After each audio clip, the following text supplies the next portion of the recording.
这样的小包子你想吃吗？我女儿一顿能吃好几个，薄皮大馅儿又多汁儿。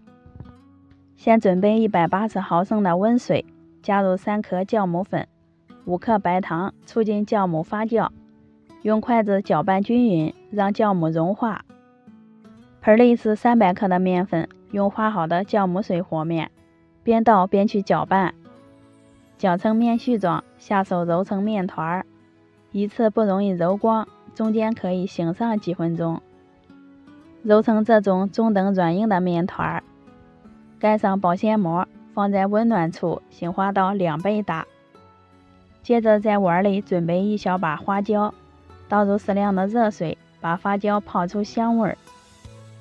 这里是我提前剁好的肉馅，在里面加入盐、十三香、胡椒粉、味精、1勺生抽、半勺老抽、1勺蚝油，最后放入葱花、姜末，朝一个方向给肉馅搅拌均匀。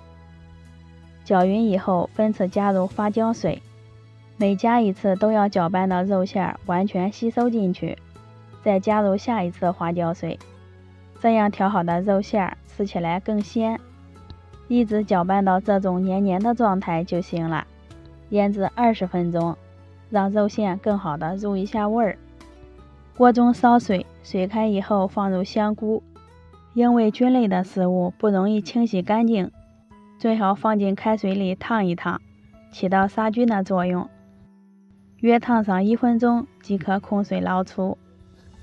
香菇放凉之后，先切成长条，再切成碎丁，倒进肉馅里面，在里面淋一些食用油、香油，再次搅拌均匀，咱们的肉馅就算调好啦，闻着就特别的香。面团也发好了，满满的一大盆，放在面板上充分的揉搓排气，再搓成长条，切成比包饺子大一些的面剂，拿一个面剂按扁，擀成边缘薄的面皮儿，在中间放上适量的肉馅，用大拇指一推一捏，慢慢的把口收住。包好之后摆放在蒸笼里面，二次醒化20分钟。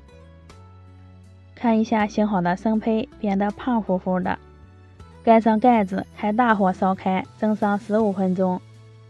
关火以后再焖上3分钟，即可打开锅盖。哇，好香啊！装到盘里就可以开吃了。咱们的小笼包就做好啦，非常的松软，真正的薄皮大馅儿，肉馅也都是抱团的，咬一口鲜嫩多汁，真香啊！喜欢的朋友可以试一下，我们下期见。